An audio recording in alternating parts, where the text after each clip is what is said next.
The coming of the Lord draws near. And when he returns, you want to have diligent dog around you, taking all the thorns away and taking all the hindrances away, that you bear fruit, and the fruit you bear you present before the Lord when he comes, and great will be your reward in Jesus' name.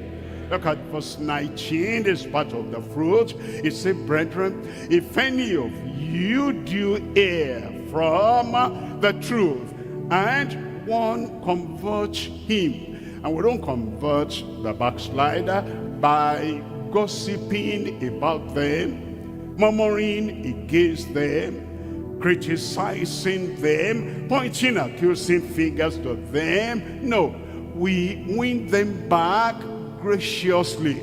We win them back lovingly. We bring them back by prayer, intercession. We bring them back by nicely, respectfully talking to them to reconsider their lives. In verse 20, it says, let him know that he which converteth the sinner, the backslider, from the error of his way, shall save his soul from death, and shall hide a multitude of sins. Romans chapter 1, reading from verse 13. In Romans chapter 1, verse 13, now I would not have you ignorant, brethren, that oftentimes I purpose to come unto you, but was led,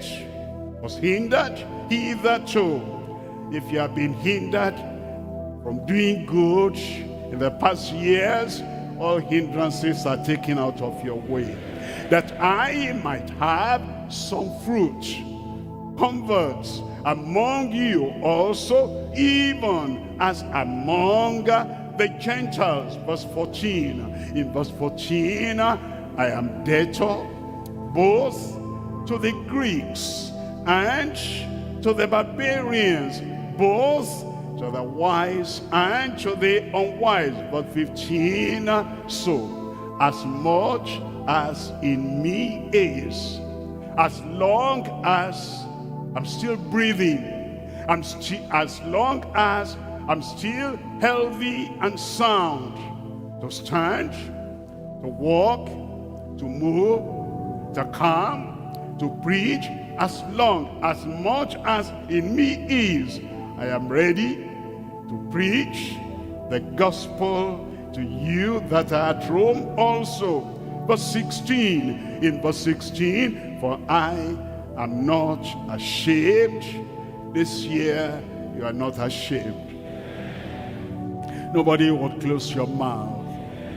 Nobody will stop you from saying what you ought to say to redeem a soul, to ransom a soul, to save a soul. For I am not ashamed of the gospel of Christ, for it is the power of God unto salvation to everyone that believeth, to the Jew first and also to the Greek. When he comes, must I go and empty-handed?